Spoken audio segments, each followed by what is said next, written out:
La Facultad de Derecho da la más cordial bienvenida a todas y todos nuestros seguidores al ciclo de conferencias Justicia, COVID y Arte, que será moderado por el maestro Oscar Ramos Estrada. Adelante, maestro. Muy buenos días. La Facultad de Derecho les da a todas y a todos ustedes la más cordial de las bienvenidas al Corredor Cultural Autonomía, organizado por la Fundación UNAM. Todo esto en el ciclo de conferencias Conviviendo con el virus SARS-CoV-2, especialmente en este espacio donde la Facultad de Derecho de la UNAM se honra en ser invitada y que hemos denominado Justicia, COVID y Arte. Nos honran esta mañana con su distinguida presencia en este encuentro virtual el doctor Javier Cortés Rocha, profesor emérito de la Facultad de Arquitectura y líder del proyecto de habilitación de la Escuela Nacional de Jurisprudencia. Sea bienvenido, doctor. De igual forma, agradecemos la distinguida presencia de nuestro maestro Luis Gerardo del Valle Torres, presidente del patronato de la Facultad de Derecho de la UNAM. Sea bienvenido, maestro. Damos una cálida bienvenida a la presencia de la maestra Sara Mispalma León, consejera técnica de la Facultad de Derecho de la UNAM. Sea bienvenida, maestra. Nos congratula contar con la presencia del doctor Enrique Larios, presidente del Colegio de Profesores de Derecho Laboral de esta Casa de Estudios. Sea bienvenido, doctor. De igual manera, nos distingue con su amable presencia el doctor Eduardo Luis Fejer-Trechner, catedrático de la Facultad de Derecho de la UNAM. Sea bienvenido, doctor. Presidiendo el presente acto, nos acompaña en representación del doctor Raúl Contreras Bustamante, director de la Facultad de Derecho, el doctor José Gamas Torruco, director de la Fundación Escuela Nacional de Jurisprudencia. Sea bienvenido, doctor. De igual forma, agradecemos y saludamos la presencia de autoridades universitarias, profesoras y profesores, alumnos y alumnas de esta casa de estudios. Sean todas y todos ustedes bienvenidos. Para dar inicio con el presente acto, escucharemos atentos el mensaje a cargo del doctor José Gamas Torruco. La palabra es suya, doctor. Distinguido auditorio, se me ha concedido el privilegio de presentar el Corredor Cultural Autonomía que encabeza Fundación UNAM, cuyo propósito es promover los recintos y bienes culturales del centro histórico de la Ciudad de México, con objeto de maximizar el alcance de sus ofertas artísticas, científicas y humanísticas por medio de una estrategia de difusión conjunta. El arte cumple una de sus funciones al interactuar con los espectadores, y el proyecto del Corredor Cultural Autonomía es una gran oportunidad para la Facultad de Derecho de dar a conocer una parte del patrimonio artístico que resguardamos. Agradecemos al señor licenciado Dionisio Mid, presidente de Fundación UNAM y amigo de muchos años, su invitación a la Facultad de Derecho para ser parte de este gran proyecto. Estamos en presencia de una edificación histórica. Sobre lo que fuera el convento de Santa Catalina de Siena, se levantó el edificio que albergó la Escuela Nacional de Jurisprudencia, en el cual se ha alojado la Asociación Civil Escuela Nacional de Jurisprudencia, íntimamente ligada a la Facultad de Derecho. El creador del inmueble, ingeniero Salvador Echegaray, lo proyectó respetando el patio central, que aún se conserva. En 1910, la Escuela de Derecho se integró a la nueva Universidad Nacional de México gracias a la iniciativa del maestro Justo Sierra. Cabe recordar que en 1915 se formó allí una de las más importantes generaciones de estudiantes, más adelante destacados personajes de nuestra historia cultural y también política, conocida como Los Siete Sabios. En 1929, la escuela quedó para siempre integrada a la autonomía universitaria. Fue parte importante de los esfuerzos que se hicieron a partir de 1940, a partir de establecer un régimen civil en México. A partir de entonces se formaron con un espíritu independiente e inclinado siempre al respeto de las instituciones, generaciones completas de abogados. Destacamos entre ellos quienes más adelante se ocuparon la presidencia de la República: Miguel Alemán, Luis Echeverría, José López Portillo y Miguel de la Madrid. Los dos últimos mencionados, destacados profesores de Derecho Constitucional y Teoría General del Estado en nuestra facultad. Durante 3 días llevaremos a cabo conversatorios sobre la habilitación de la Escuela Nacional de Jurisprudencia, en los que el líder del proyecto, el doctor Javier Cortés Rocha, ex rector de la Universidad Nacional y profesor emérito de la Facultad de Arquitectura, nos mostrará el proyecto de remodelación del histórico edificio, cuyos cimientos y piedras edifican la primacía de la ley sin quebrantar la devoción universitaria. En sus aulas se formaron generaciones enteras hasta 1954, en la que ese año inauguró nuestro ahora amado edificio en Ciudad Universitaria. Nadie mejor que el arquitecto Cortés Rocha para presentar el proyecto. En lo personal, arquitecto, agradezco su amistad y reconozco su devoción por el edificio y por todos los de la UNAM en el centro histórico, así como su inmensa labor de restauración. Respecto al programa, en esta primera hora, el maestro Luis Gerardo del Valle, presidente del patronato de la Facultad de Derecho, y nuestro querido profesor Luis Fejer, además benefactor de esta fundación, reflexionarán sobre este edificio para la historia y legado de la hoy Facultad de Derecho. Más tarde, como muestra del sentido social de derecho en esta pandemia, reflexionaremos sobre los derechos de los trabajadores durante la emergencia sanitaria, con 2 de las voces autorizadas en la materia: la maestra Sara Miss Palma, consejera técnica de la facultad, y el doctor Enrique Larios, presidente del Colegio de Profesores de Derecho Laboral.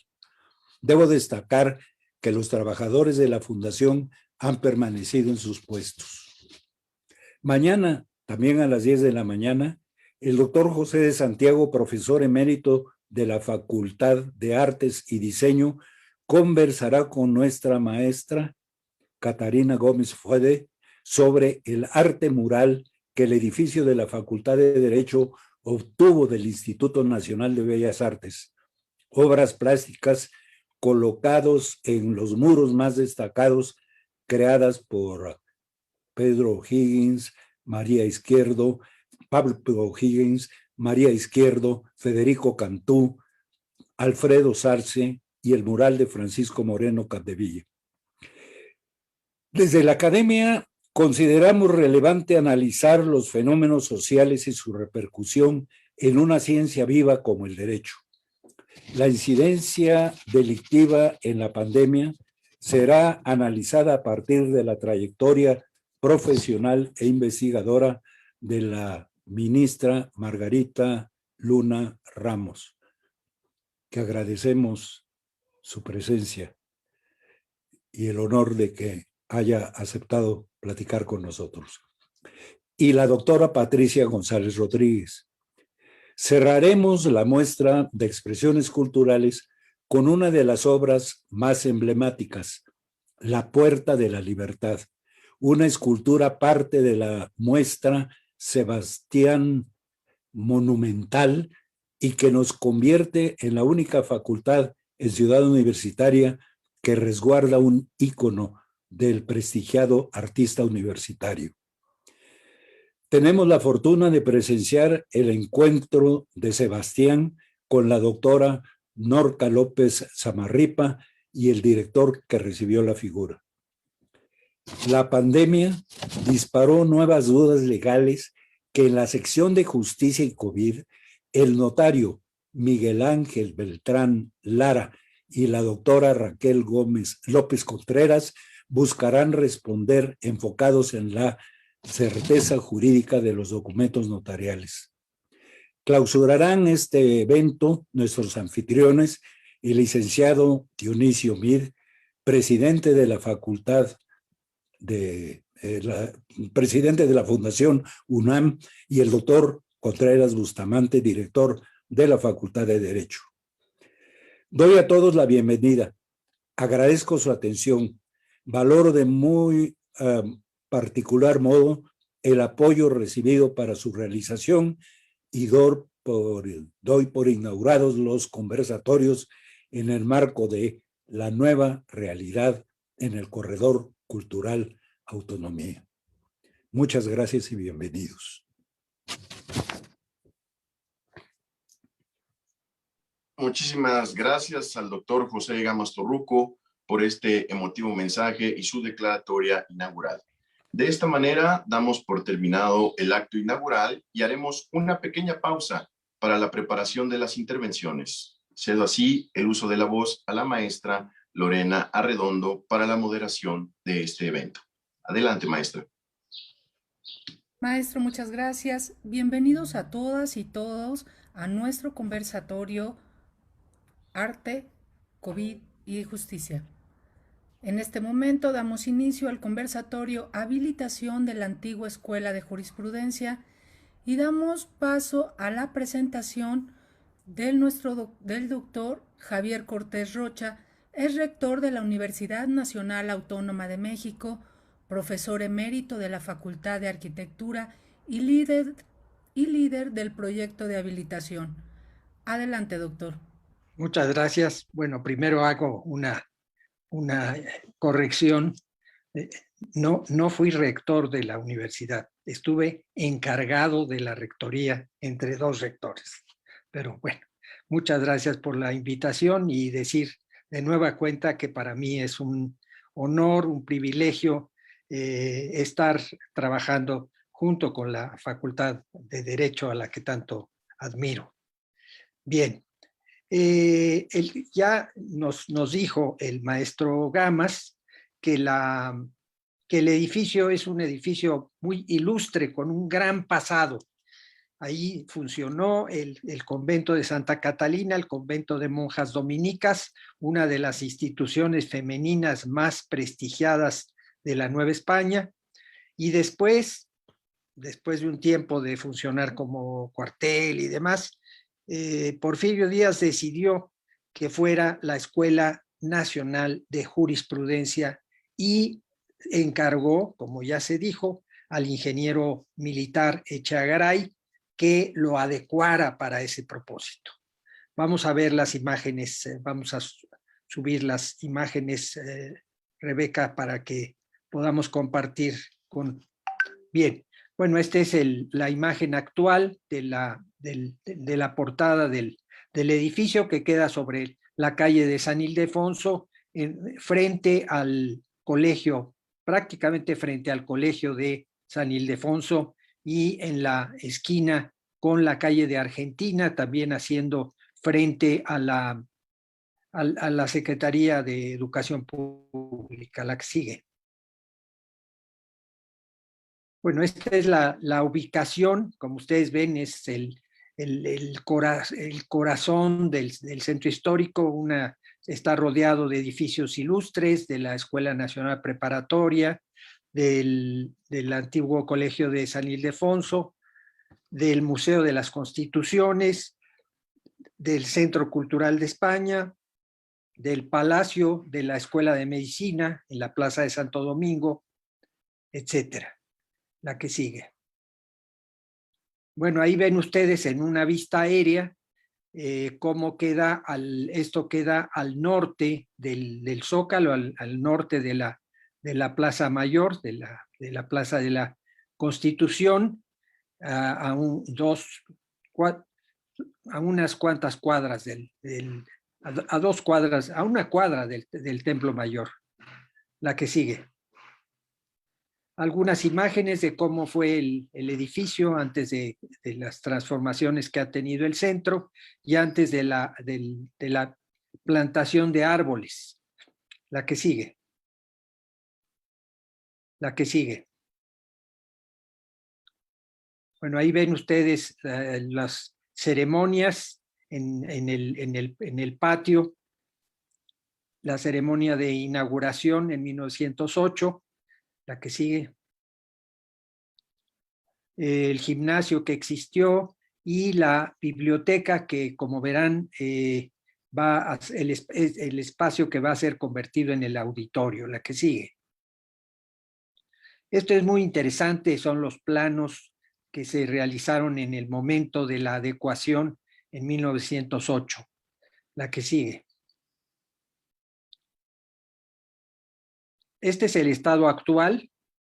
El estado actual, como ya se dijo muy bien el maestro Gamas, afortunadamente se conservó el espacio del claustro mayor del convento, que pues es el espacio de distribución y el espacio característico del interior del edificio, rodeado de crujías.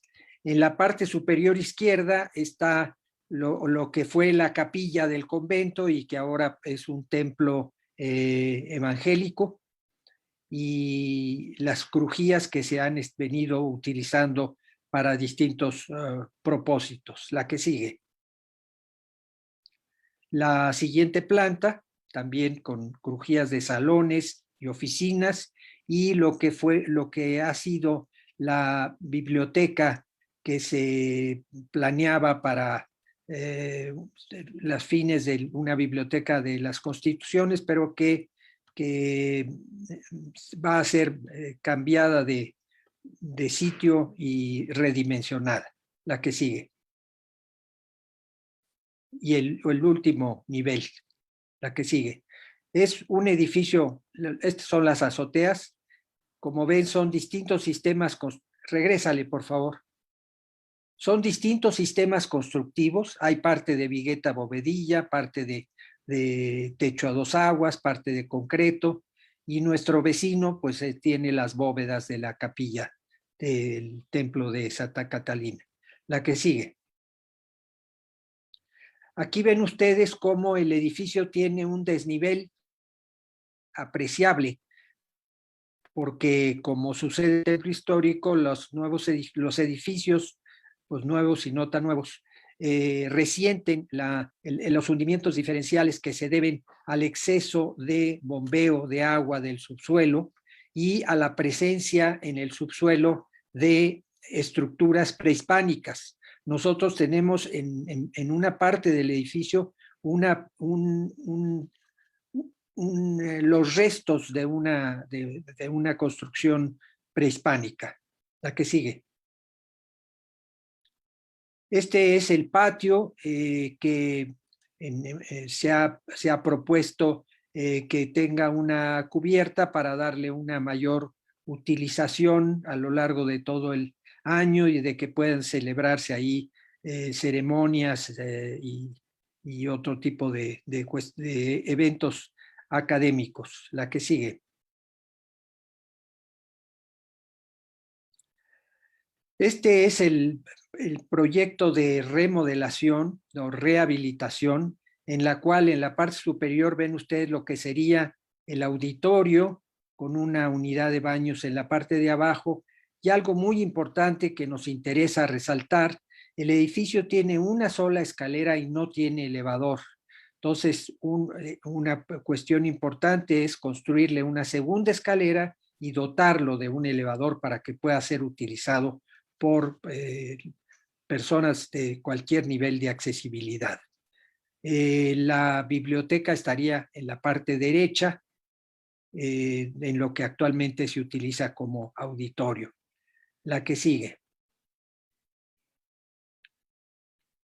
Bien, aquí ven ustedes el auditorio, la parte baja del auditorio. con su presidium, con sus espacio de gradería, y en la parte abajo de la gradería alta se ubicarían unas unidades de baños para hombres y mujeres, y con esto completaríamos ese servicio en el conjunto. La parte superior está el patio. Bueno, sí, en la parte posterior, en la parte alta del plano, está los restos del patio que fue el patio que fue huerta, un tiempo cementerio del convento de las monjas dominicas, la que sigue. Bueno, aquí tenemos el auditorio en su parte baja y en su parte alta. En la parte alta con una cabina. Los accesos al auditorio serían desde la planta baja y desde este primer nivel. Algunos espacios se destinarían para sillas de ruedas. La que sigue. Y bueno, pues esto sería el alzado de esa crujía que se va a aprovechar óptimamente como auditorio. La que sigue. Esta sería la biblioteca, que como tiene una altura generosa, puede tener dos niveles de libreros, unos espacios de lectura agradables, una escalera para subir a la pasarela del segundo nivel y una pequeña oficina para el responsable de la biblioteca. La que sigue. Esta sería una imagen de cómo se vería el auditorio y de cómo se vería la biblioteca. Esto es, pues, desde luego una imagen de lo que es nuestro objetivo como espacio y como arquitectura. La que sigue. Y en la parte superior, en el piso superior, tendríamos un espacio de uso múltiple que se puede subdividir como se subdividen los salones en los hoteles para los congresos y otros eventos. Y entonces podríamos tener o unas aulas para pequeños grupos o áreas de reunión o un evento de todo el tamaño. La que sigue. Bueno, esto es una planta a la izquierda y un corte a la derecha de la nueva área de circulaciones. En la parte izquierda está el elevador que tendría salidas en distintos niveles, y en el extremo derecho una nueva escalera que con la mayor seguridad permitiría un segundo desahogo de los pisos superiores. La que sigue.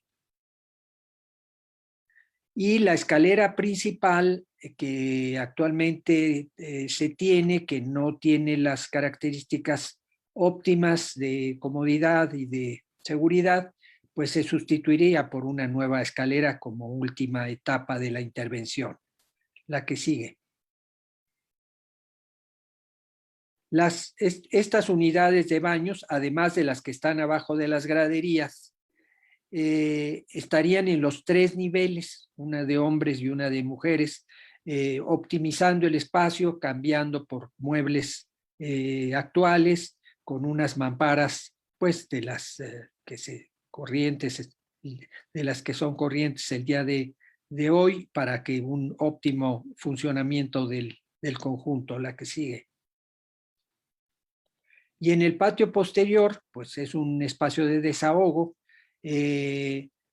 donde tendría el amueblado conveniente, y el Instituto de Ingeniería, que se hace cargo del trabajo el diseño de la nueva estructura y de los refuerzos, ha pedido que se construyan unos contrafuertes para que ese edificio que tiene 3 niveles, pues tenga toda la seguridad ante los hundimientos diferenciales y ante los sismos, que no dejan de afectarnos.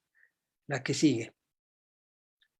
Se tiene un proyecto que está todavía en análisis y en discusión con el Instituto Nacional de Antropología e Historia para cubrir el patio de manera conveniente, con una cubierta que no sea, que no se vea desde el exterior, porque a ellos desde luego justamente les preocupa mucho la imagen urbana, que no se modifique. Entonces es una cubierta que tiene esa característica. La que sigue.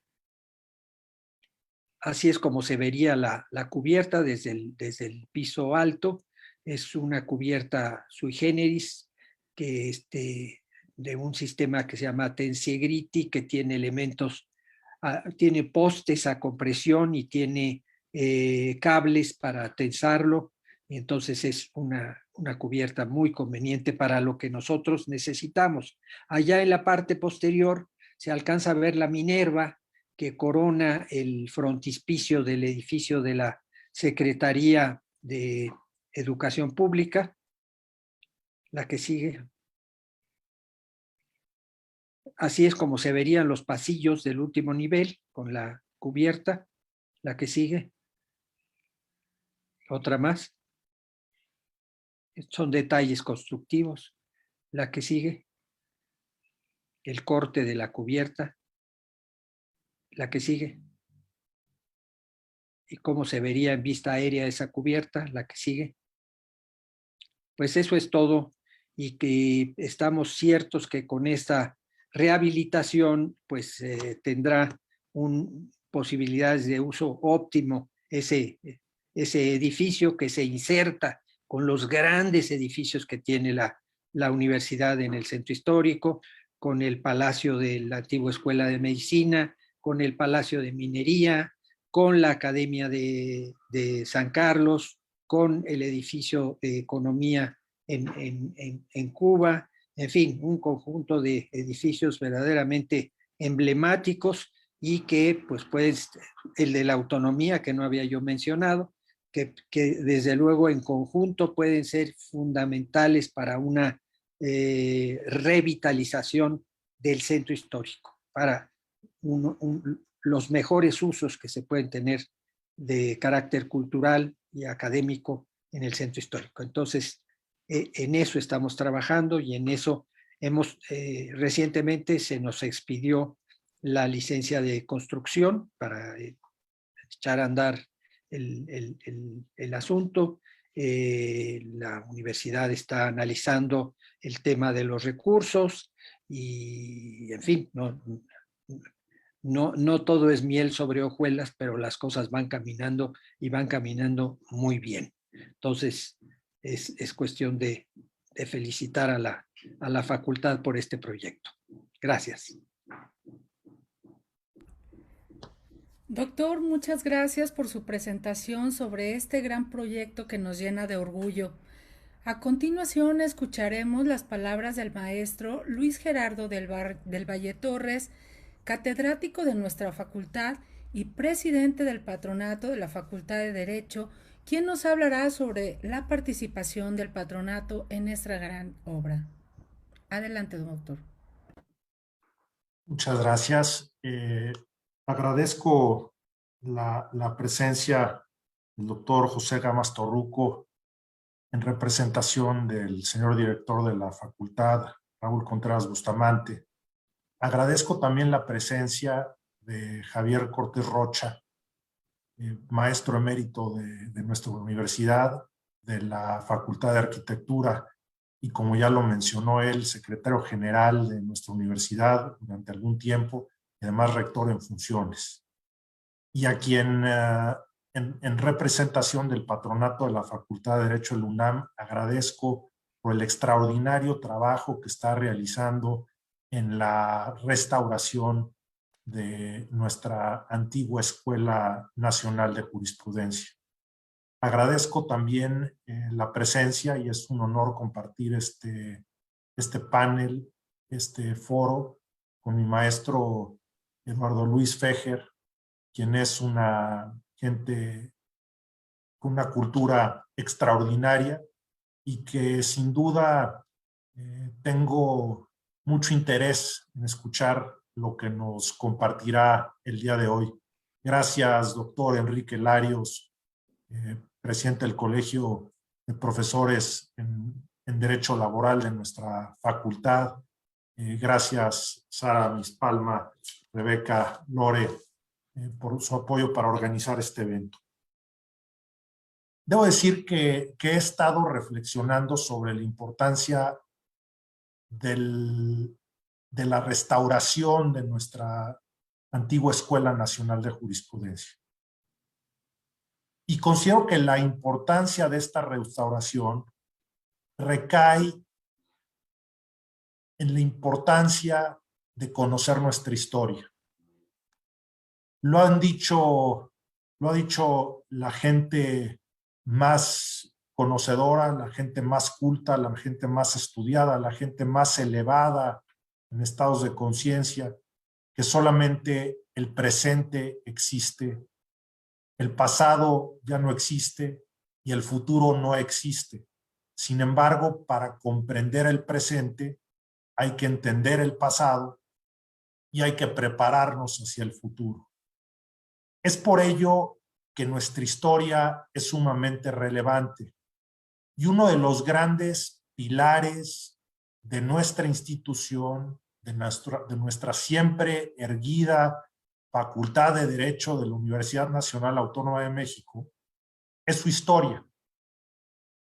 Fue en el año de 1551 cuando, a través de un real decreto del rey Carlos I de España, se establece la Real Universidad de México. No fue pontificia hasta más tarde en el siglo, ya por allá de 1595, cuando se expide en aquel entonces una bula papal por el Papa Clemente VIII, si no mal recuerdo. Pero es ahí, en el año de 1551, específicamente el 21 de septiembre de 1551, cuando Carlos I de España expide este real decreto que le da vida en aquel entonces a la Real Universidad de la Nueva España. Hay una gran discusión de quién fue primero, si la Real Universidad de la Nueva España o si fue primero la Real Universidad de Lima. Y el tema es que en aquel año, en el mismo año 1551, el rey Carlos I expide en el mes de mayo, específicamente el 12 de mayo, el Real Decreto que le da vida a la Universidad de Perú. Y sin embargo, a la Universidad de Lima. Y sin embargo, fue el 12 de julio de 1553 cuando se dictó por primera vez en América la Cátedra Prima de Leyes Institutas por Bartolomé de Frías y Albornoz, maestro de la Universidad de Salamanca, quien innovó en su momento con teorías vanguardistas sobre la esclavitud. Es ese el origen remoto de nuestra facultad. Después, en el año de 1833, cuando don Valentín Gómez Farías, presidente de México en ese momento, gobierna, decide cerrar la universidad por sus teorías liberales, en virtud de que en ese momento se consideraba ya real y pontificia universidad y se buscaba quitar de las manos del clero la educación en México. Posteriormente, don Antonio López de Santana, 11 veces presidente de nuestro país, reabre la universidad, la universidad y se vuelve a cerrar en el imperio de Maximiliano I. Es ahí, en esa época, cuando, como lo mencionaba de manera muy acertada nuestro querido maestro, reconocido arquitecto y además hoy me precio de decir amigo por el respeto y el cariño que le tengo, decía don Javier Cortés Rocha que la antigua Escuela Nacional de Jurisprudencia originalmente fue fundada por allá del año de 1593, originalmente como un convento que fue el de Santa Catalina de Siena, uno de los conventos más importantes de la ciudad, para después, en algún momento, volverse un cuartel en aquella época liberal, y nuestro colegio, nuestra antigua Escuela Nacional de Jurisprudencia, en el momento en que se cierra la universidad, sigue operando, porque hay que tomar en consideración que el derecho, la teología, la medicina fueron de las primeras carreras, o fueron las primeras carreras que existieron en las universidades modernas. El derecho como tal sigue enseñándose a pesar de que la universidad cierra a través de la Escuela Nacional de Jurisprudencia. Y en ese momento, en aquellos años, originalmente en el año 1868, la Escuela Nacional de Jurisprudencia se albergó en el Colegio de San Ildefonso. Posteriormente ahí se alberga la Escuela Nacional Preparatoria, pasa a la Escuela Nacional de Jurisprudencia al Convento de la Encarnación, para posteriormente albergarse en el edificio actual.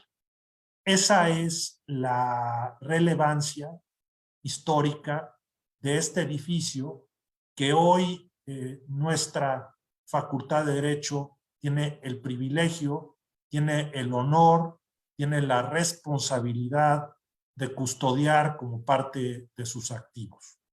Debo de decir que en representación del patronato de la Facultad de Derecho de nuestra universidad, para nosotros es un privilegio estar colaborando, es un privilegio estar cooperando en este gran proyecto diseñado por el arquitecto Javier Cortés Rocha de manera extraordinaria, porque la visión, y espero no estar malinterpretando, la visión de este edificio que hoy alberga nuestra División de Educación Continua es rescatarlo, restaurarlo con la finalidad de que se vuelva un foro de interacción, de cultura, de teatro, de literatura. Hay que recordar que el abogado desde siempre ha sido caracterizado por ser un hombre culto, y para ser un gran abogado hay que entender la cultura, hay que entender a la sociedad, hay que entender los problemas de la misma, y para hacerlo hay que conocer también pues, de la historia, de la literatura, del teatro, y qué maravilla que en este espacio se vaya a dar esa interacción conjuntamente con el arte y la arquitectura, que seguramente y sin duda alguna enaltecen el espíritu humano. Quiero simplemente compartirles la visión del patronato de la Facultad de Derecho del UNAM y agradecerles el espacio que me han concedido para platicar un poco del proyecto de la mano de gigantes que ya me antecedieron en su explicación de este maravilloso proyecto. Muchas gracias. Maestro Luis Gerardo del Valle, muchas gracias por hacernos este recorrido histórico de la antigua Escuela de Jurisprudencia. Escucharemos ahora el mensaje del doctor Luis Eduardo Fejer, catedrático de nuestra facultad, quien reflexionará sobre la importancia de este proyecto para nuestra comunidad universitaria. Adelante, doctor. Muchas gracias. Muy buenos días a todos. Primero, felicitar a los participantes por sus muy interesantes y doctas explicaciones sobre el maestro Cortés Rocha, obviamente una eminencia en arquitectura, que nos está hablando del proyecto que está realizando y que será indudablemente un gran éxito. Muchas felicidades doctor Cortés Rocha. Mi admiración y mi afecto. Muchas gracias, Luis Gerardo del Valle, distinguido exalumno mío, también por tu participación, que estimo y agradezco mucho tus comentarios. Y desde luego, pues, agradecer el dinamismo del doctor Raúl Contreras Bustamante, que realmente gracias a él esta iniciativa ha encarnado en personajes como los que me anticiparon el uso de la palabra, me antecedieron, y que seguramente será un éxito. Desde luego, cualquier contenido, sobre todo académico, debe tener un continente. Es decir, si tenemos dentro los estudiantes de Derecho, tienen como tenían anteriormente, lo tenemos ahora ahí mismo en la ciudad universitaria, un continente, es decir, un edificio que contenga toda esta gran cultura jurídica y cultura general. Y esto me recuerda un poco la frase de Unamuno, quien fuera rector de la Universidad de Salamanca, que una vez le preguntaron qué tan importante era esa universidad, y él contestó: aquí hasta las ideas se ven.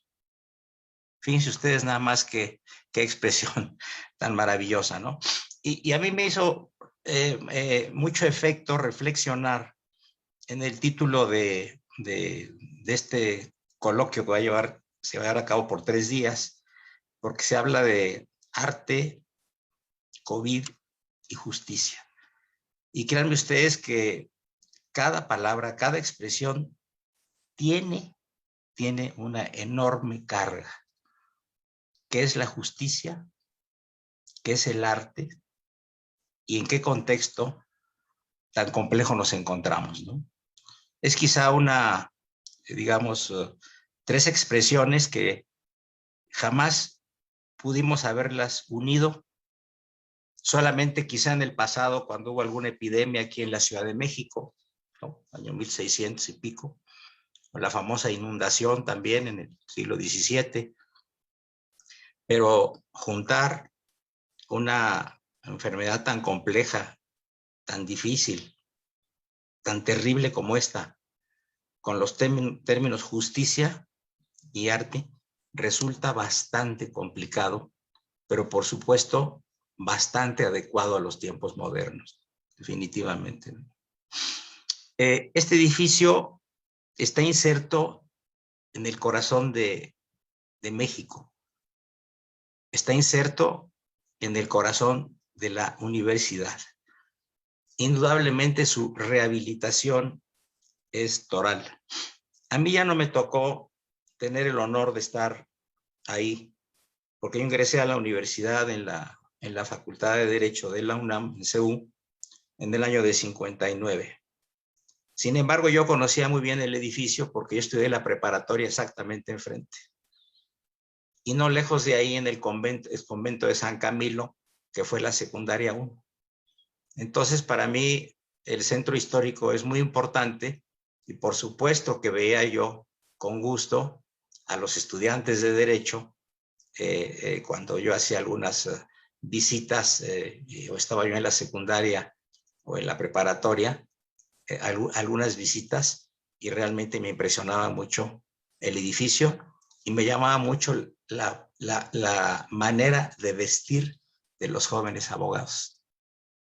¿Qué diferencia la forma de vestir de los estudiantes de ahora? Lo podemos ver en las magníficas fotos que nos enseñó el doctor Javier Cortés Rocha, ¿no? De 1908 y posteriores, ¿no? Entonces, es muy interesante. Qué bueno que se va a rehabilitar esto por el bien de México, por el bien de nuestra facultad, y desde luego por el bien de la historia, ¿no? Debemos recordar, ya lo dijeron anteriormente, que ahí en lo que era la Escuela de Jurisprudencia se elaboraron, fraguaron grandes movimientos. Quizá uno de los movimientos más importantes, el Toral, fue el de 1929, donde se inició ese complejo proceso para llegar a la autonomía de la universidad y ya llamarla posteriormente Universidad Nacional Autónoma de México. Fue un largo recorrido social, político y sobre todo jurídico. Cultura, ya lo mencionaron.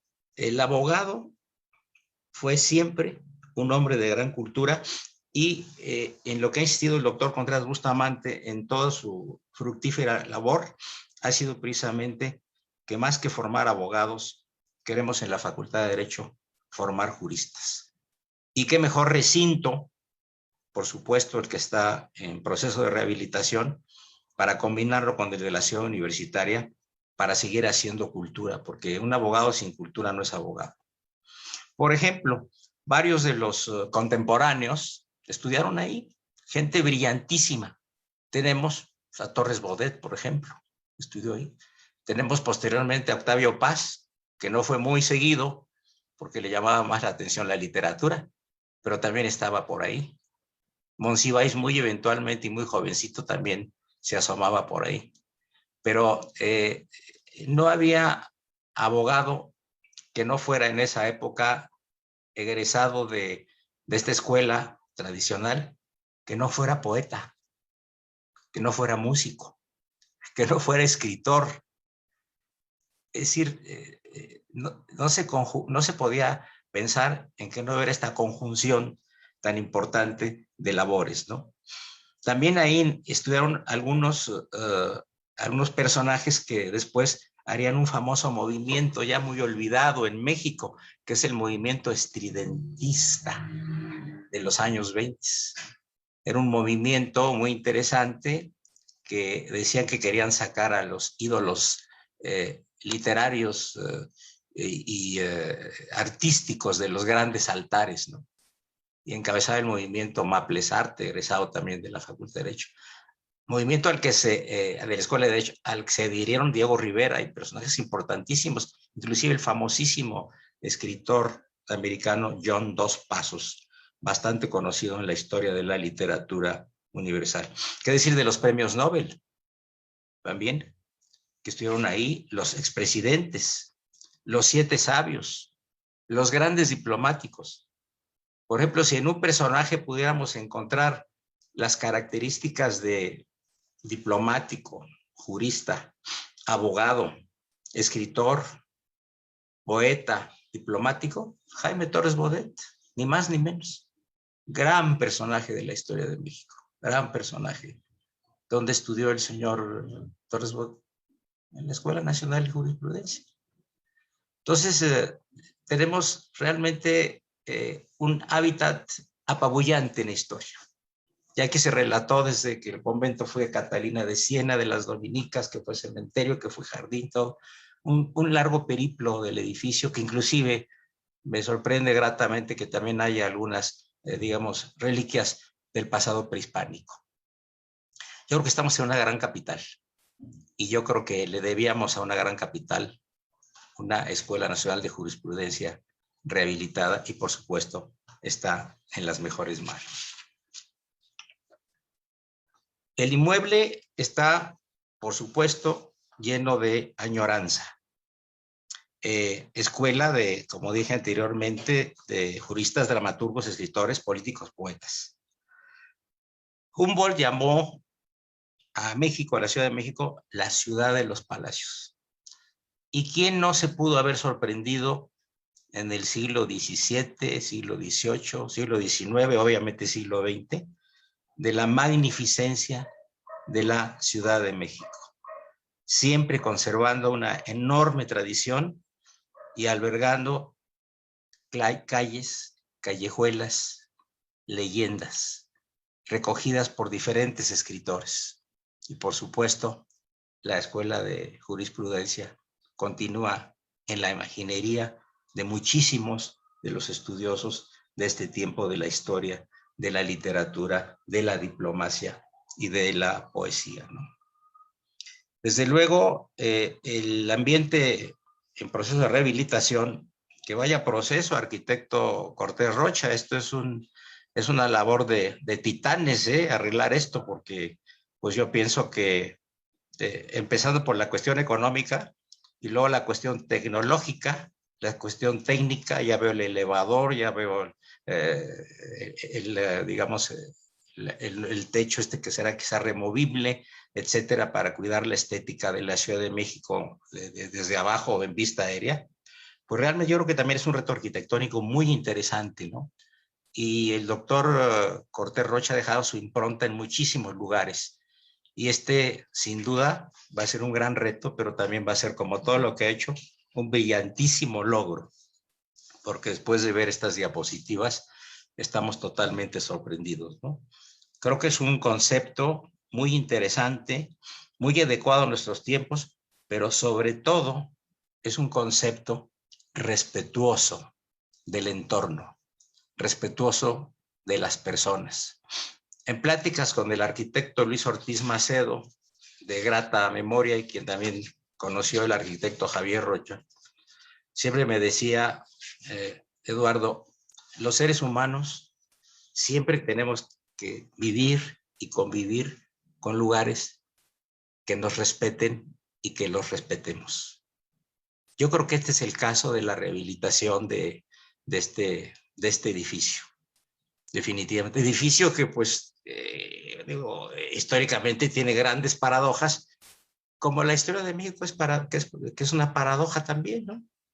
Imagínense, lo cierra un liberal como Valentín Gómez Farías, lo abre Santana, lo vuelve a cerrar Maximiliano, lo inaugura Porfirio Díaz o Justo Sierra. Entonces, vaya, yo creo que hay historias en el mundo, pero historias tan ricas como esta, pues es muy difícil, ¿no? Yo creo que ya para finalizar y dejar el tiempo a la siguiente secuencia de participaciones, creo que con esta obra que dinamizó nuestro director Contreras Bustamante y que está materializada por el talentosísimo arquitecto Cortés Rocha, se va a convertir este lugar en un testigo de la historia, un testigo curiosamente no mudo. Muchas gracias por su atención. Doctor Feijer, agradecemos nos recuerde el legado histórico, jurídico y cultural del que somos herederos. Es así como concluimos nuestro primer conversatorio sobre la habilitación de la antigua Escuela de Jurisprudencia, y para dar continuidad a nuestros temas de justicia, COVID y arte, damos paso a la presentación del conversatorio Derechos de los Trabajadores durante la emergencia sanitaria por COVID-19. En primera instancia, escucharemos la participación de la maestra Sara Mispalma León, profesora y consejera técnica de la Facultad de Derecho. Adelante, maestra. Muchísimas gracias, querida maestra Lorena Redondo. Queridos maestros José Gamas Torruco, Enrique Larios, Eduardo Luis Feijer, un placer, arquitecto Javier Cortés Rocha, maestro Luis Gerardo del Valle. De verdad me siento sumamente honrada de haber sido invitada el día de hoy a participar en tan importante evento. El poner un pie en la antigua Escuela de Jurisprudencia no solamente nos inspira a los catedráticos a ser mejores en cuanto a conocimiento, en cuanto a compromiso con nuestros queridos educandos, sino que también el hecho de estar ahí nos motiva porque, así como lo decía el maestro Luis Feijer, se respira arte, se respira derecho, se respira cultura, y esto es algo que invaluablemente todo buen universitario llevamos en la mente y en el corazón. En este orden de ideas, si me lo permiten, efectivamente nos corresponde abordar una temática sumamente interesante, y pues qué mejor que compartir el escenario con nuestro queridísimo maestro Enrique Larios, que en este rubro del derecho del trabajo, por supuesto, hay bastante que comentar. Para empezar, déjenme platicarles que, pues partiendo de la base de que dentro de la comunidad internacional, una de las constituciones más avanzadas, garantes, admirables y presumibles de los contenidos de orden social es la nuestra, orgullosamente la nuestra, la mexicana, en especial a través de su artículo 123 en su apartado A y por supuesto de su ley reglamentaria, la Ley Federal del Trabajo. A la llegada intempestiva del COVID-19, parecería que ambos textos de repente se quedaban cortos en la regulación de la problemática laboral inminente.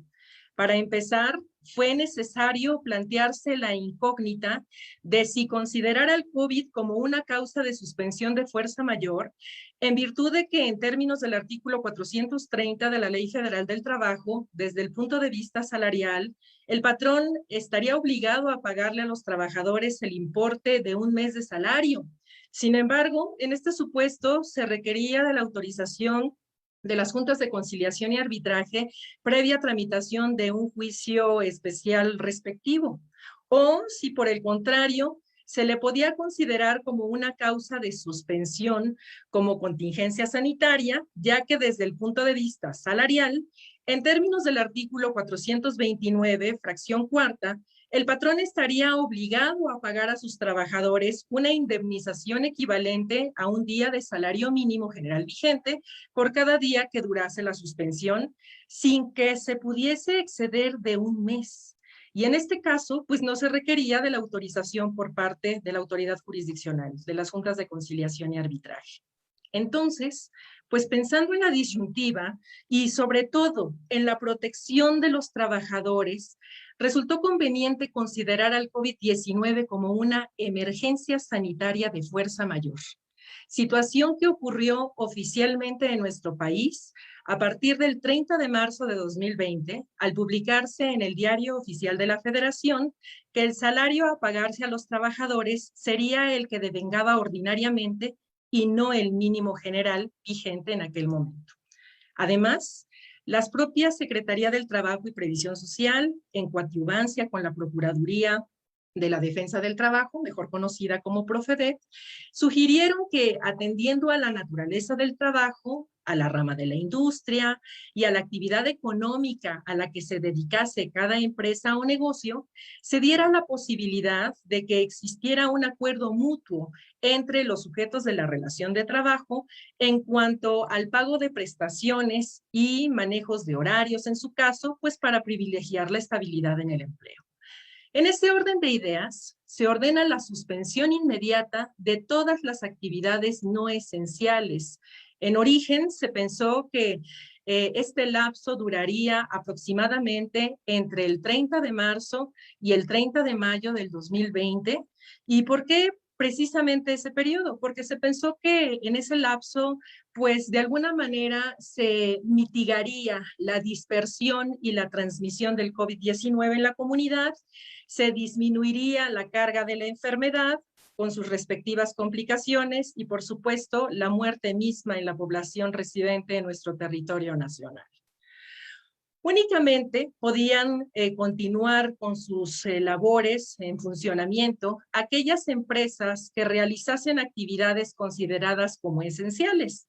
Entre ellas, por supuesto, tendríamos que destacar las que atendieran la emergencia sanitaria per se, como las actividades laborales de la rama médica, paramédica, administrativa y de apoyo en todo el sistema de salud nacional, así como aquellas que participasen en el abasto, servicio y proveeduría, entre las que destacaba, por supuesto, el sector farmacéutico. También podríamos mencionar aquellas pertenecientes a los sectores fundamentales de la economía.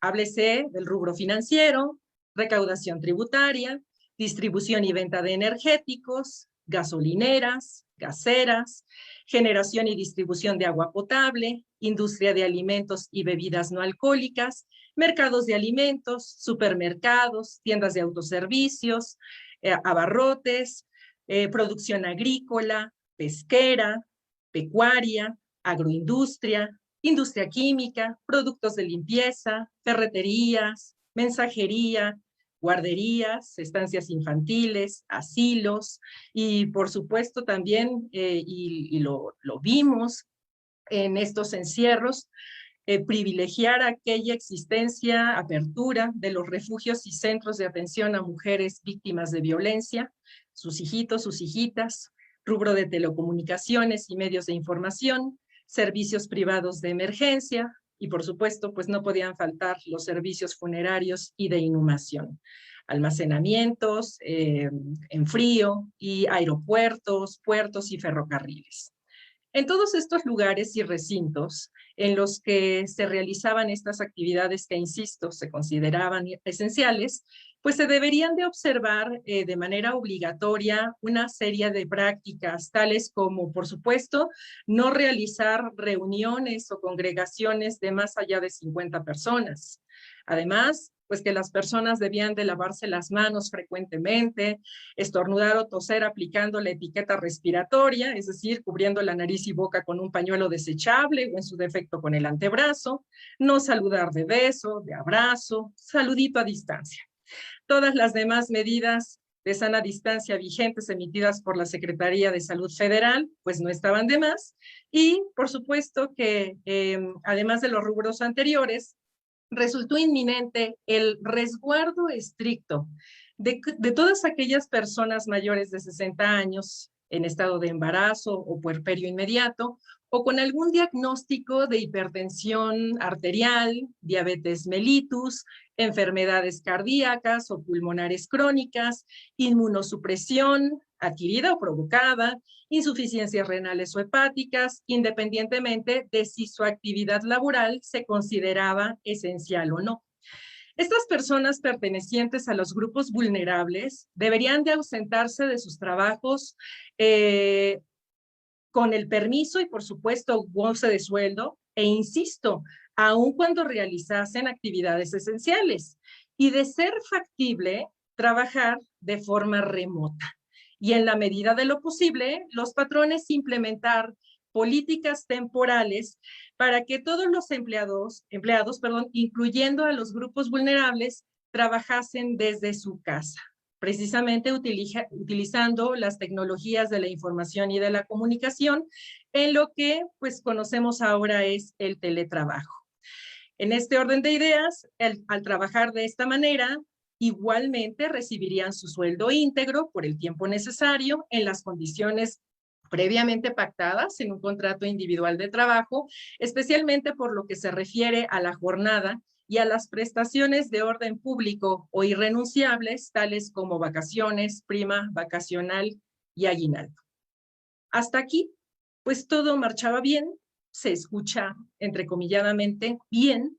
Sin embargo, el problema es que en aquel momento jamás llegamos a imaginarnos que la pandemia nos afectaría tanto, no solo por la lenta reacción por parte de nuestro gobierno en muchos sentidos, sino porque además, al verse obligados a cerrar, los centros patronales se deprimieron económicamente y, como lo quieran ver, ya sea voluntaria o involuntariamente, los derechos laborales de los trabajadores se vieron vulnerados, dejándolos en un estado de fragilidad total, al no gozar de las prestaciones ya mencionadas.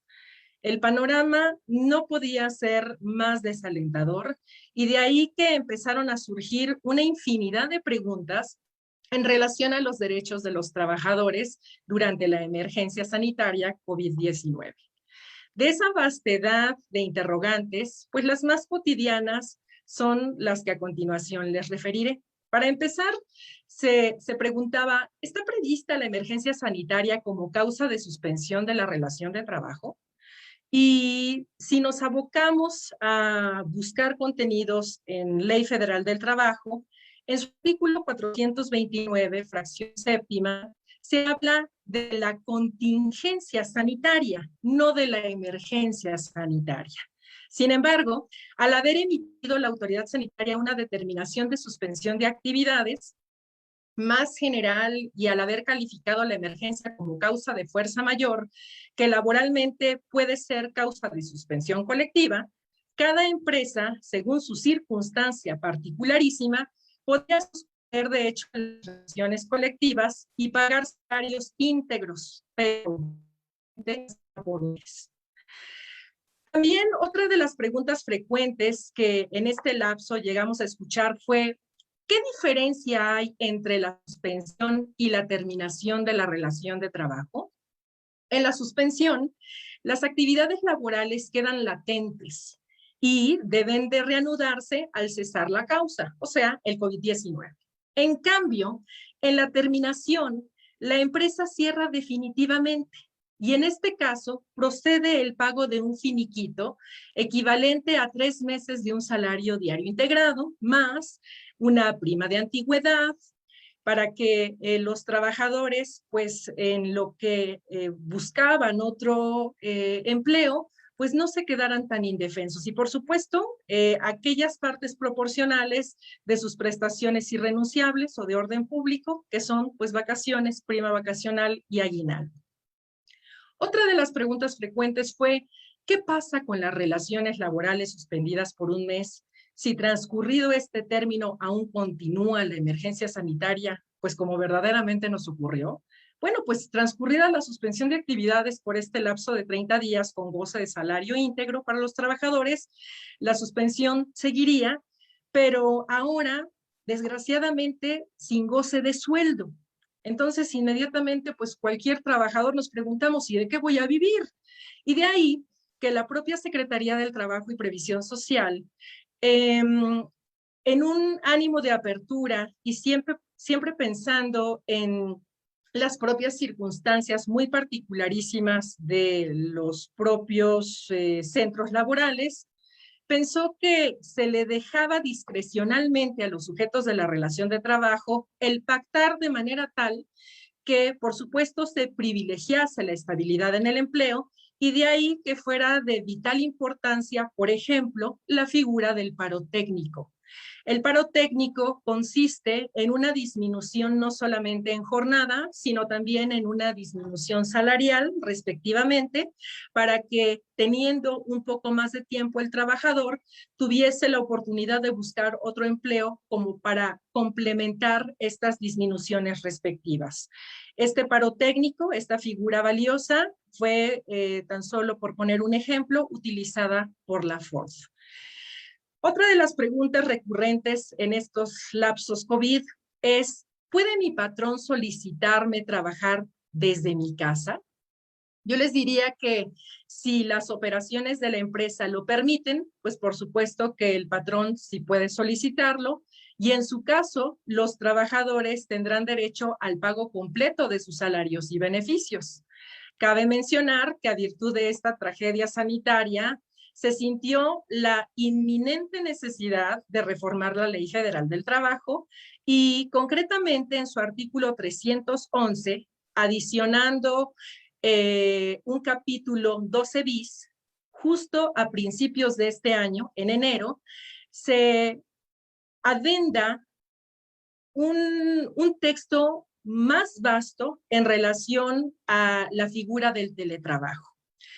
En sí, el texto legal es bastante amplio, sin embargo, no quisiera desaprovechar la oportunidad para comentarles, aunque sea a grandes rasgos, en qué consiste. Pensando en la reciprocidad de derechos y obligaciones entre trabajadores patrones, por lo que respecta a las empresas, estas se comprometen o se obligan a proporcionar, instalar y encargarse del mantenimiento de los equipos necesarios para el teletrabajo, como son, por ejemplo, el equipo de cómputo, sillas ergonómicamente adecuadas, impresoras, entre otros insumos. Además, recibir oportunamente el trabajo y pagar los salarios en forma y fechas estipuladas. Además, asumir los costos derivados del trabajo a través de esta modalidad, incluyendo en su caso el pago de servicios de telecomunicación y el pago de la parte proporcional de la electricidad consumida. Implementar mecanismos que preserven la seguridad de la información y datos utilizados por las personas trabajadoras. Respetar el derecho a la desconexión de las personas al término de la jornada laboral e inscribirlas al régimen obligatorio de la seguridad social. Recordemos que justamente porque nos hemos convertido literalmente en el arete de un celular, hasta a deshoras estamos comunicándonos, hasta a deshoras estamos trabajando. Y pues recordemos que la Ley Federal del Trabajo es muy clara cuando establece topes en jornadas de 8, de 7 o de 7,29, dependiendo de si en contrato individual de trabajo nos sujetamos a una jornada diurna, nocturna o mixta. Además, también promover el equilibrio de la relación de trabajo de las personas trabajadoras a fin de que gocen de un trabajo digno, decente y de trato igualitario en cuanto a remuneración, en cuanto a capacitación y, por supuesto, a la seguridad social. Se deberá de observar una perspectiva de género en todo momento que permita conciliar la vida personal, que es de repente difícil delimitar estando en casa trabajando y teniendo que atender pues muchísimas cuestiones más de orden, llamémosle domésticas, y propiamente pues la disponibilidad de uno ya en el centro de trabajo mismo. Mientras que, por otro lado, las responsabilidades de los y las trabajadores consistirían en pues tener mayor cuidado respecto de la guarda y conservación de los equipos, materiales y útiles que reciban del patrón, informar con oportunidad sobre los costos pactados para el uso de los servicios de telecomunicaciones derivados del consumo del teletrabajo, así como también atender las políticas y mecanismos de protección de datos utilizados en el desempeño de sus actividades. Insisto, a grandes rasgos, este es el nuevo contenido que en Ley Federal del Trabajo podemos encontrar en relación a esta adenda capitular. Otra de las preguntas que también han sido muy frecuentes es, en caso de que yo trabajador sea diagnosticado con COVID-19, ¿puede despedirme mi patrón?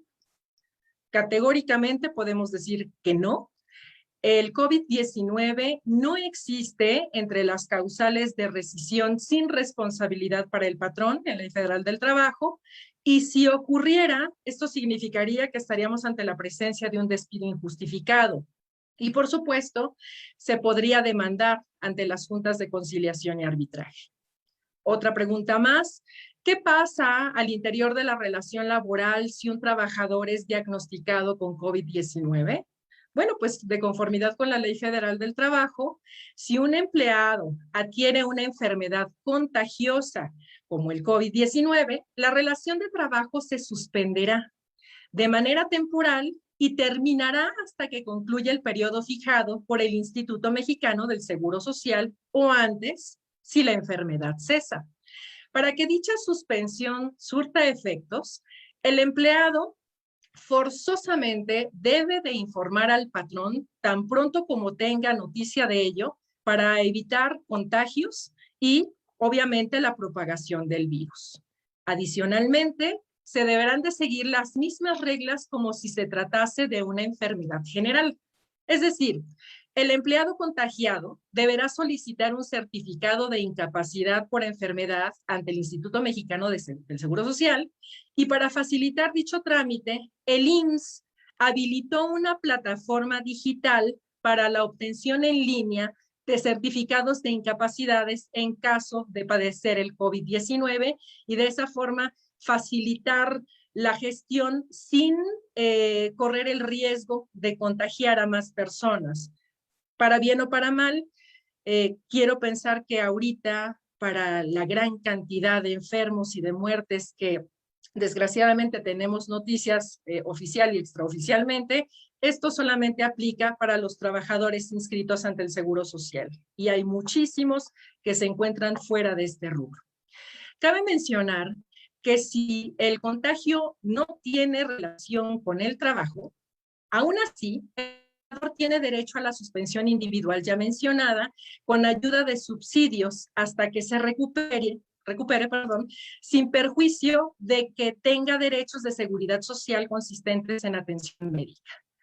El subsidio de referencia será del 60% del salario base de cotización a partir del cuarto día de incapacidad, temporal por supuesto, hasta un máximo de 76 semanas a cargo del seguro. Si el IMSS, por el contrario, determina calificarlo como enfermedad de trabajo, tendrá derecho a atención médica y al pago de subsidio, pero este será equivalente al 100% del salario base de cotización desde el primer día y hasta el último año. Otra de las preguntas que también fueron muy consistentes es, Es válido que la empresa y los trabajadores celebren un convenio ante las nuevas circunstancias que trajo aparejadas el COVID-19. Podríamos decir que en principio sí, siempre y cuando exista la libre y espontánea voluntad entre los sujetos de la relación de trabajo. Y obviamente sin que exista cláusula alguna que implique renuncia de derechos. Esto en estricto cumplimiento a los artículos 3 y 33 de la Ley Federal del Trabajo. Para el remotísimo caso de que existiese una cláusula en ese tenor, la renuncia de derechos, a través de un proceso se podría exponer tal situación, pero obviamente con resultados inciertos. Otra de las preguntas frecuentes: ¿cuál es el mayor riesgo de los trabajadores si la suspensión se prolonga? Yo creo que la respuesta idónea sería: depende.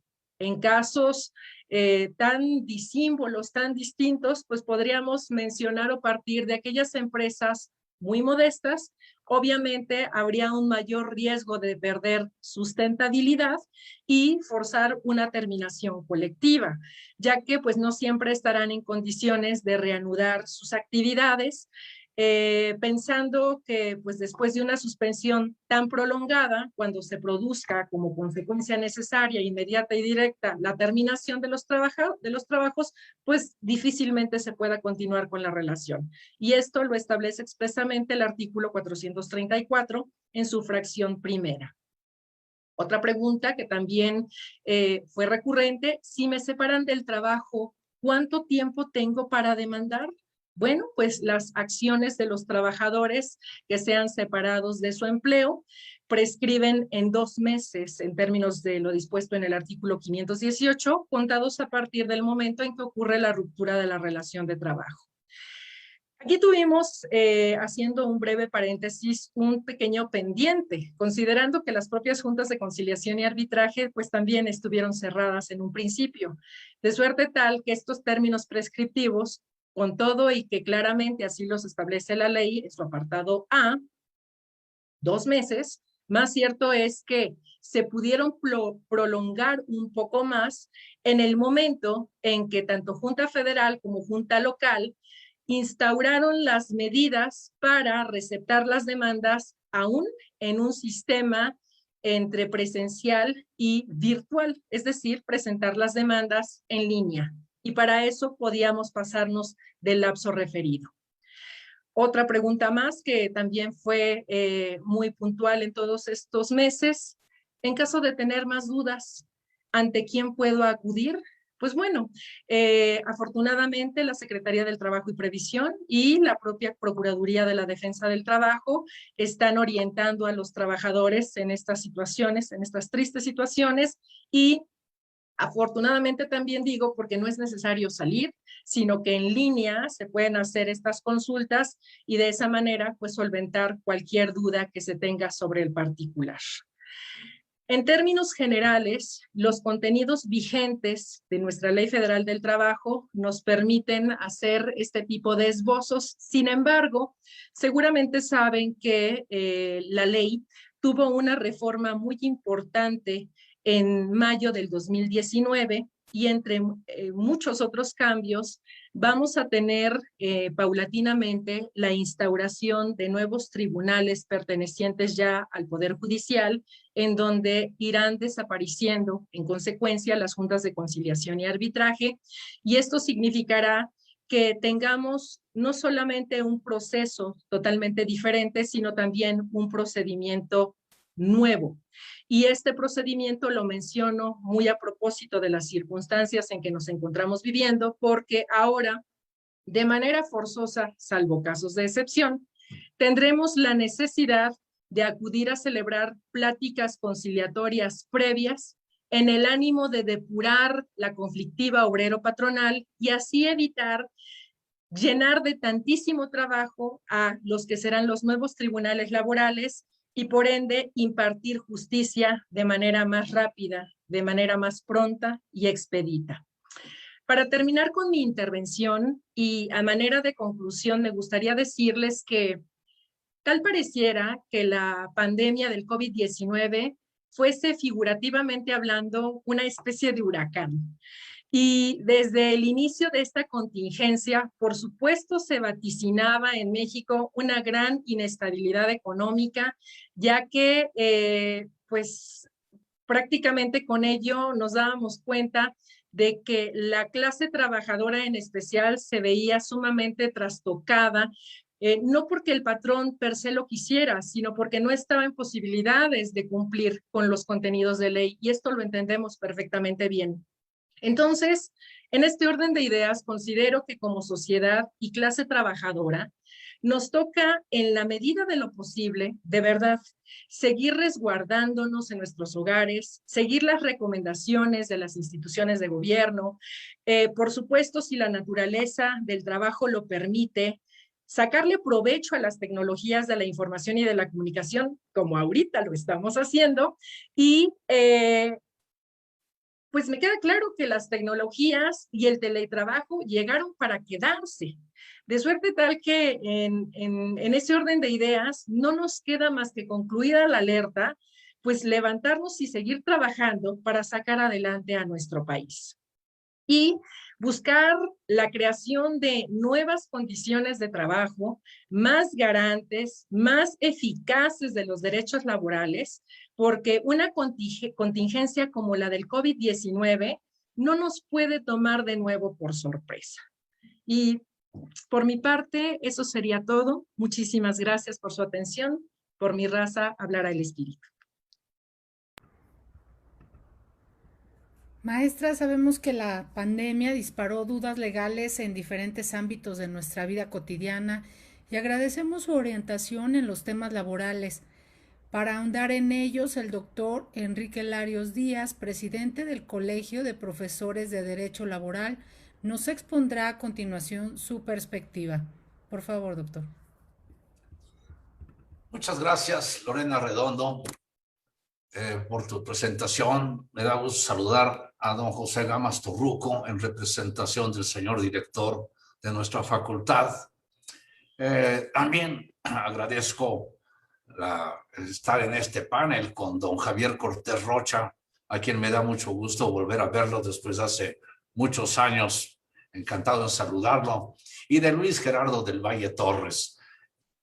Bueno, podría yo decir que la maestra Sara Mispalmas acabó el tema y que suscribo todo lo dicho por Sara Mispalma y con eso damos por terminado. Porque lo dijo muy bien, además, lo explicó muy bien, con mucha claridad. Pero vamos a tratar de tocar algunos aspectos de esta pandemia. Miren ustedes, esta pandemia tomó al mundo por sorpresa. Nadie se había preparado para una pandemia. Ningún país.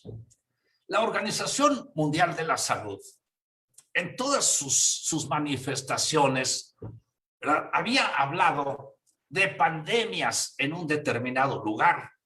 Es más, la Organización de las Naciones Unidas y la propia Organización Mundial de la Salud, la Organización Panamericana de la Salud, habían logrado focalizar cuando surgía alguna epidemia en algún lugar predeterminado. Entonces, por ejemplo, nos acordamos de la epidemia del ébola. Y bueno, esto era tremendo. ¿Qué se hizo? Encapsular el problema en el país de origen y seguirlo cuando se encontraba algún elemento en otro país, darlo por terminado. Quiero decirles que hay un término que se llama salud pública y el 50% de la salud pública se dedica a la epidemia o a la epidemiología, para ser más preciso. Pero ningún país, teóricamente del mundo de los epidemiólogos, existía la posibilidad de que hubiese una pandemia. Existía esa posibilidad, pero nadie lo creía, nadie pensaba que fuera a llegar. Pero llegó en un momento dado esta pandemia y a todos nos tomó por sorpresa. Puedo decirles que las primeras manifestaciones de la Organización Mundial de la Salud, pues eran en el sentido, bueno, ¿qué hacemos? Pues no salga, póngase cubrebocas, no hay cubrebocas en el mercado. ¿Cómo le hacemos? Y bueno, a nosotros también nos agarró por sorpresa. En la universidad, en un momento determinado, 19 de marzo, nos dijeron ya, no vengan, no es posible que estemos expuestos a esta contaminación por COVID-19. Es una infección grave, trae graves consecuencias.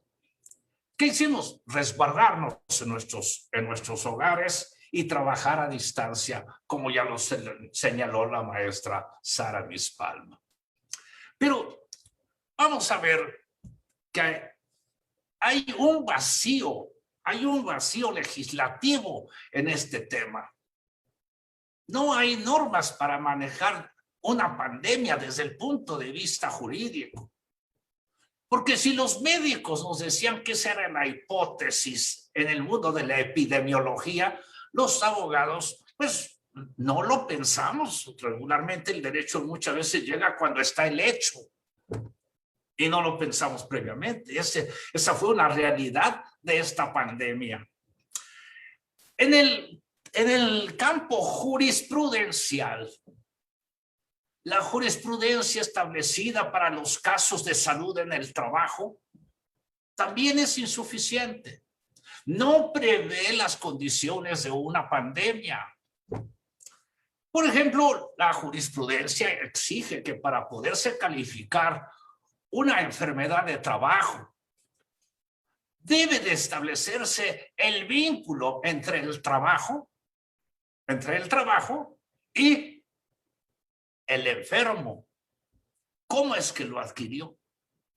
Y entonces, en el mundo del derecho del trabajo, esta jurisprudencia, que es un criterio persistente en todos los riesgos de trabajo que se ventilan en los tribunales, esto nos lleva a decir que, pues, ¿cuándo vamos a poder determinar en medio de una pandemia que la enfermedad se adquirió en el centro de trabajo?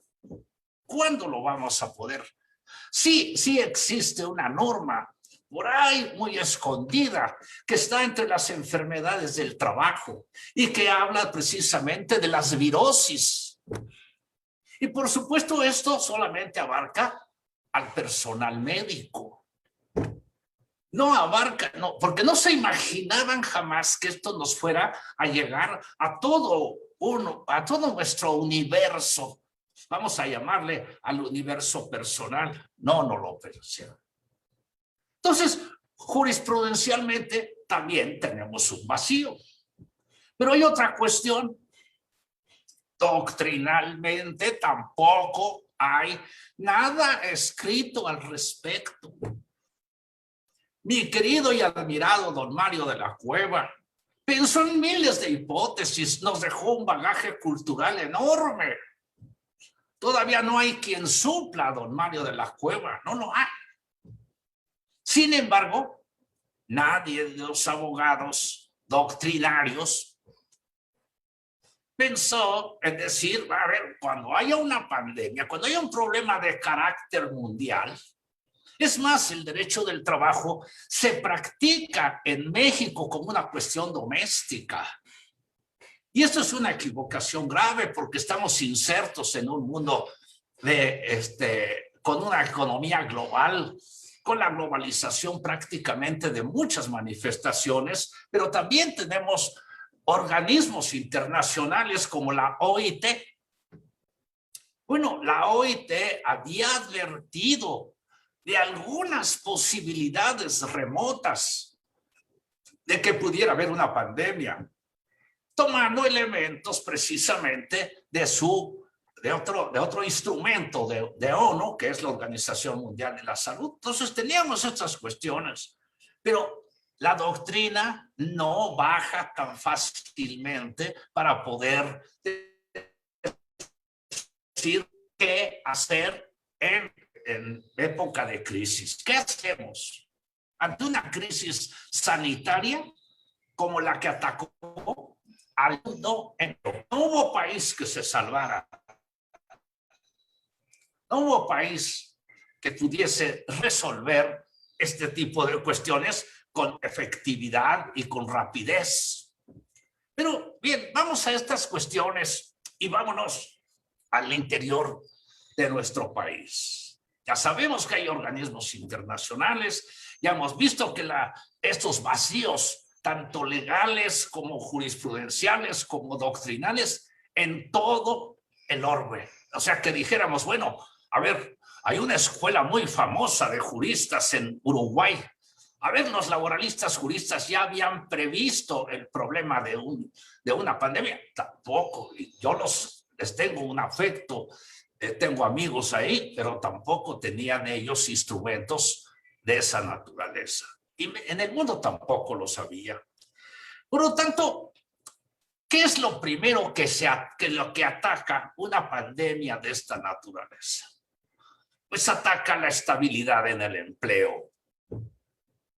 Precisamente esta situación es en el miedo que infunde una situación como esta que no se había vivido, pues lógicamente el patrón lo que tiene interés es en salvaguardar lo que se pueda. Y entonces, ¿qué hicieron? Hicieron despidos injustificados. Y estos despidos injustificados, bueno, pues de esos despidos injustificados vamos a ver cuáles llegaron a conocimiento de las juntas de conciliación y arbitraje. Pero esta situación de lo que se conozca en las juntas de conciliación y arbitraje también es muy difícil, porque puedo asegurar que la justicia laboral en las juntas de conciliación y arbitraje, y vamos a suponer que no en todas, pero en varias de ellas, está colapsado el sistema de justicia. Y está colapsado porque nos tomó la pandemia a la mitad de una reforma laboral. Una reforma laboral importantísima que modifica totalmente lo que es el sistema de justicia laboral. Y bueno, este modelo de justicia laboral que se inició en una reforma del 24 de febrero de 2017. Y que la reforma a la ley reglamentaria del artículo 123 se pudo lograr hasta el año de 2019. Y la reforma, insisto, toca más de 400 artículos, pero lo más importante es que se cambia el modelo de juntas de conciliación a tribunales de lo laboral. Vamos a otra cosa. Pero en medio de la pandemia se abrieron en 8 estados de la República los tribunales laborales. En 8 estados de la República se abrieron los centros de conciliación. En materia federal se iniciaron los trabajos, se expidió en medio de la pandemia la ley orgánica del Centro Federal de Conciliación y Registro Laboral. Y este organismo ya está trabajando. Y este organismo tiene la conciliación de los asuntos de carácter federal, pero tiene otro capítulo que son todo el modelo sindical. ¿Qué quiere decir? Que la reforma de 2017 federalizó todo lo que podríamos llamar derecho sindical.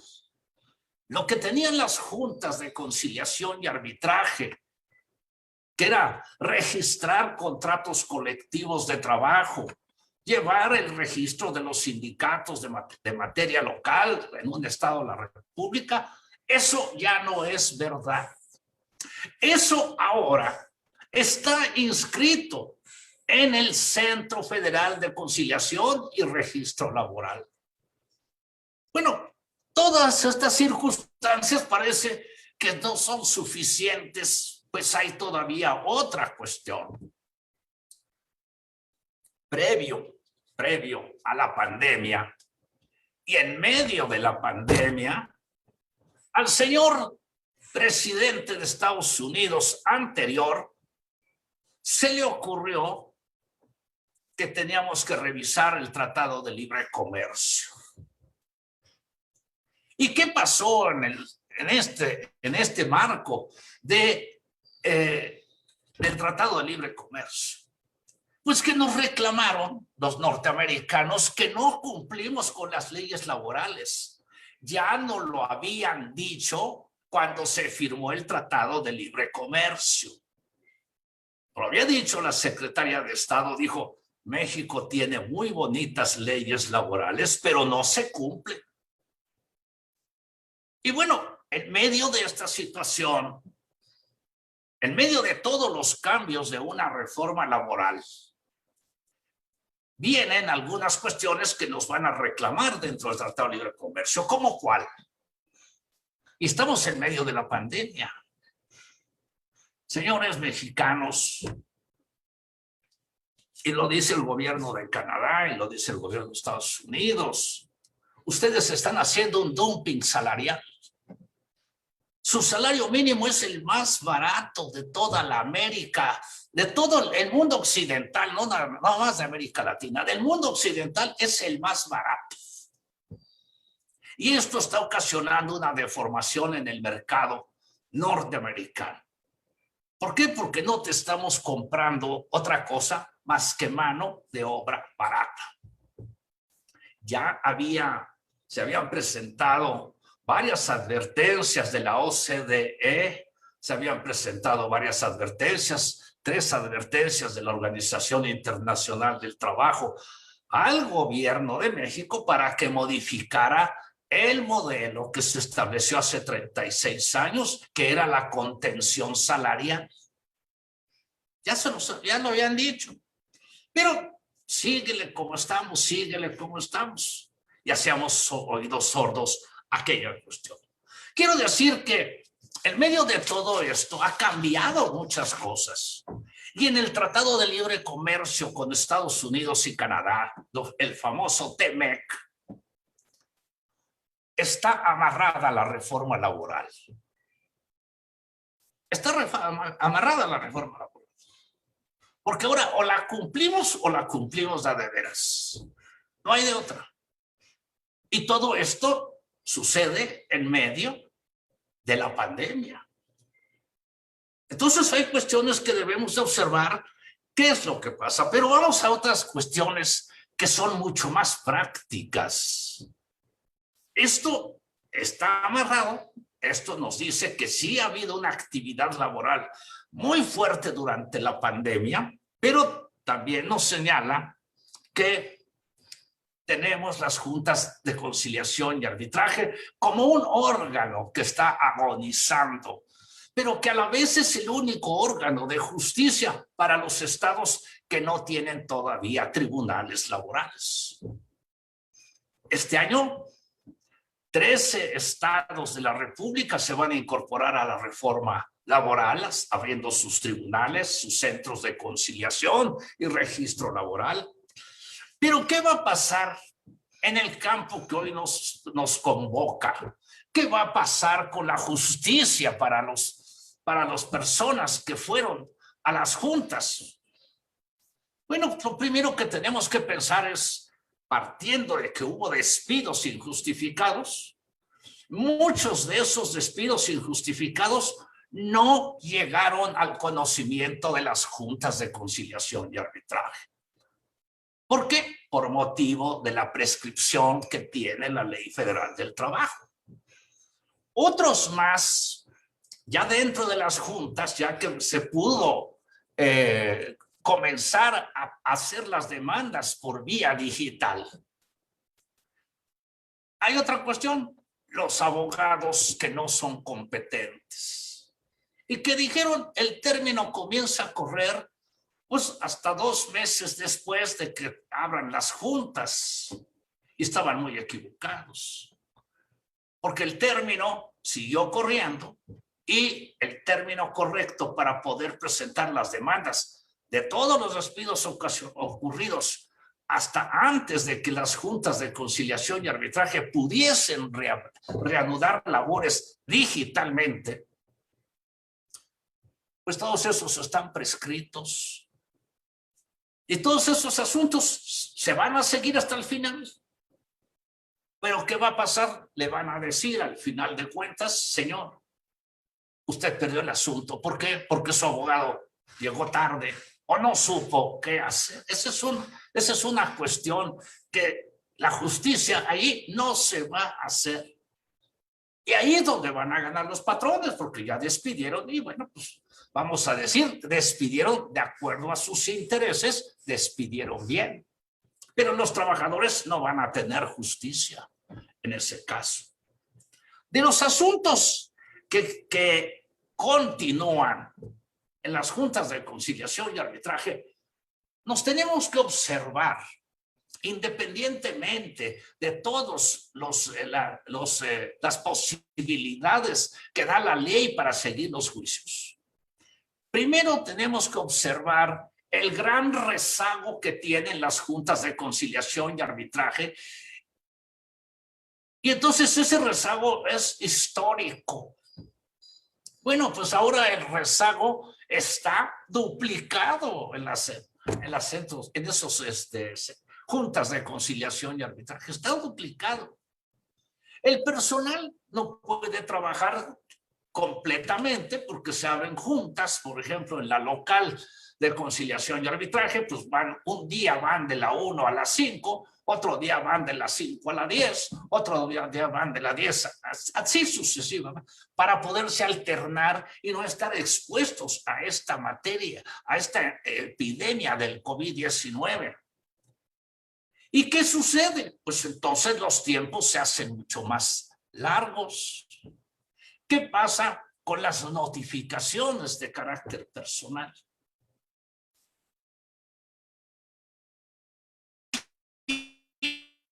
El patrón ha sido notificado en su centro que digan, oye, la demanda de fulanito sí ingresó en tiempo. Los patrones habrán sido notificados. Los usuarios están también trabajando, van unos un día, van otros otro día, y se trabaja de esta manera muy lentamente. Ya no por cuestiones burocráticas, sino porque la misma pandemia dice, no, solamente tienen que asistir todas las personas escalonadamente y la Junta X hoy va a atender al público, pero las otras no van a atender al público. Y ese es un problema del cual todavía no salimos y no sabemos cómo vamos a salir, porque se tendrán que abrir los tribunales laborales en tiempo. Pero la reforma legal de 2019 dice, y lo dice muy bien, que los asuntos que se inicien en las juntas de conciliación y arbitraje se tienen que resolver hasta su final en las juntas de conciliación y arbitraje. De otra manera, se estarían violentando diversos artículos de la Constitución. Pero ¿cómo se van a terminar esos asuntos? No lo sabemos. No hay un cálculo ni de los gobiernos estatales, ni de la Secretaría del Trabajo, de nadie. ¿Por qué? Porque no se sabe realmente hasta cuándo vamos a poder reanudar ya con...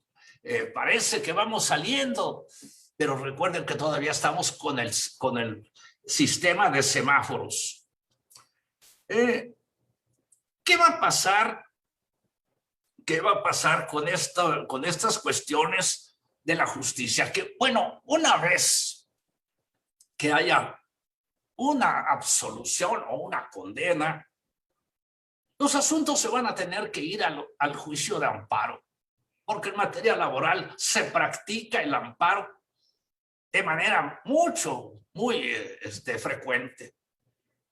Y entonces en los asuntos de amparo todavía vamos a ver en qué tiempo juzgan y cómo van a juzgar los señores magistrados del circuito o los señores ministros de aquellos asuntos que lleguen hasta su pleno de la Suprema Corte de Justicia o de la segunda sala laboral administrativa.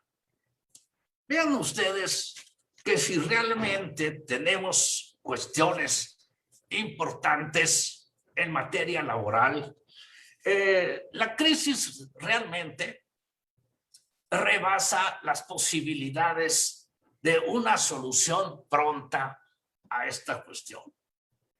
No vamos a poder tener soluciones mágicas.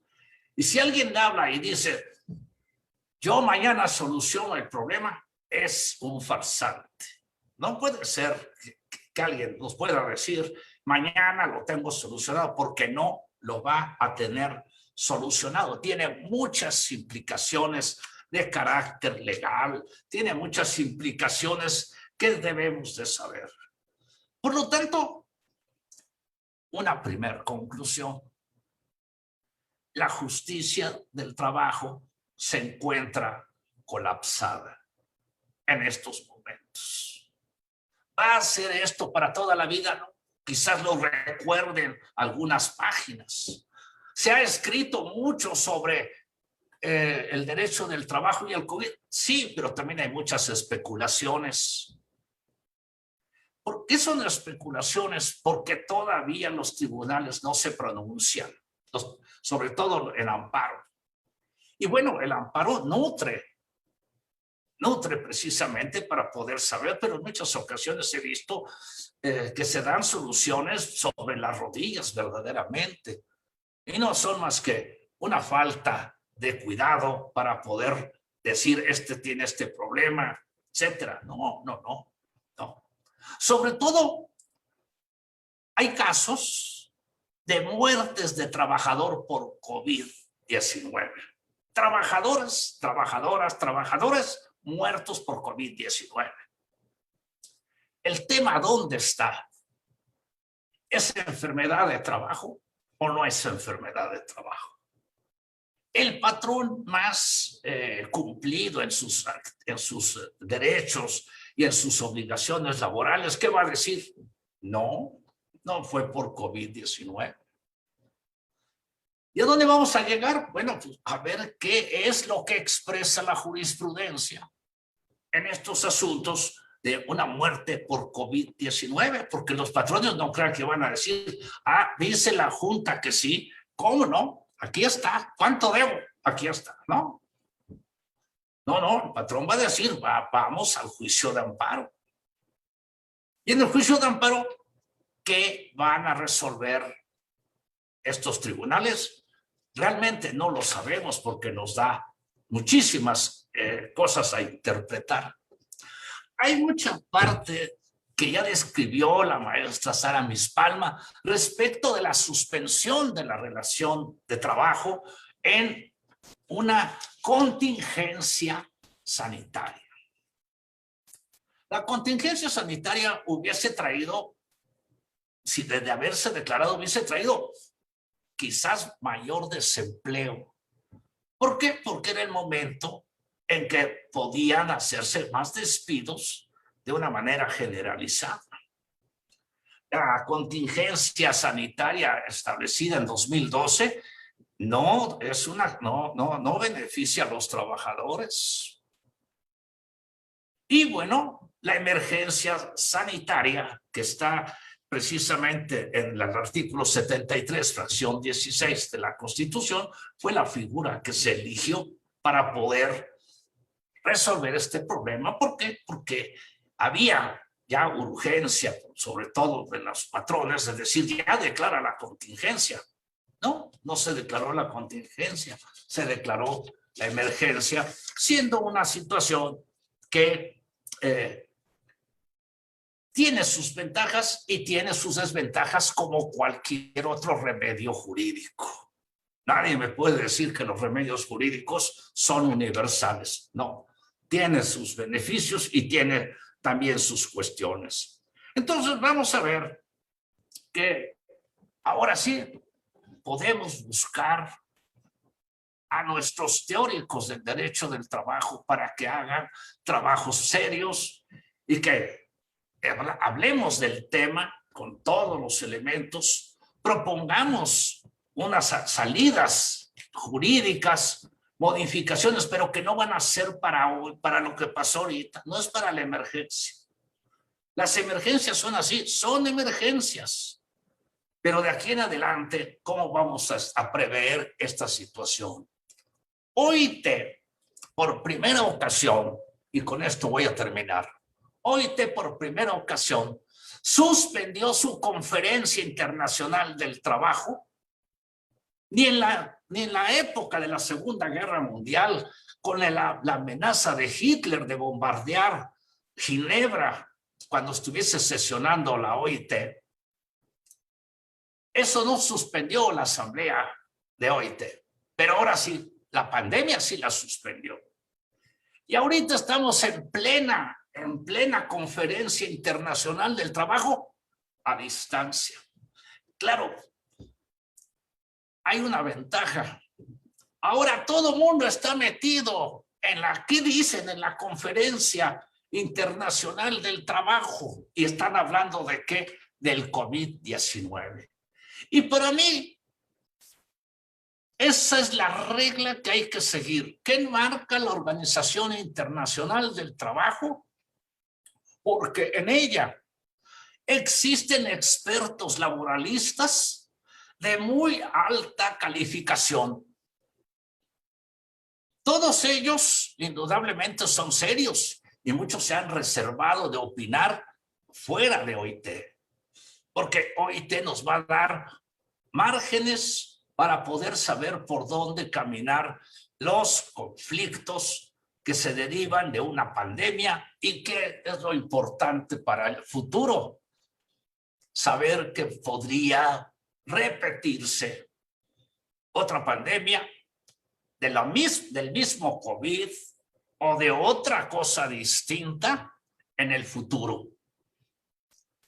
Entonces, lo más justo precisamente en estos momentos es prepararnos para el futuro, prepararnos para saber, para que se incluya en la legislación laboral, en ese espacio tan importante que es la salud de los trabajadores en el empleo, cómo enfrentar una pandemia en condiciones que permitan mayor justicia social.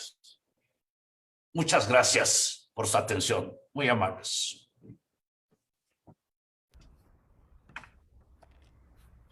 Agradecemos la exposición del doctor Enrique Larios, así como la presencia en este foro virtual de nuestros conferencistas, el doctor Javier Cortés Rocha, maestro Gerardo del Valle Torres, doctor Eduardo Luis Fejer, doctor José Gamas Torruco y la maestra Sara Mispalma.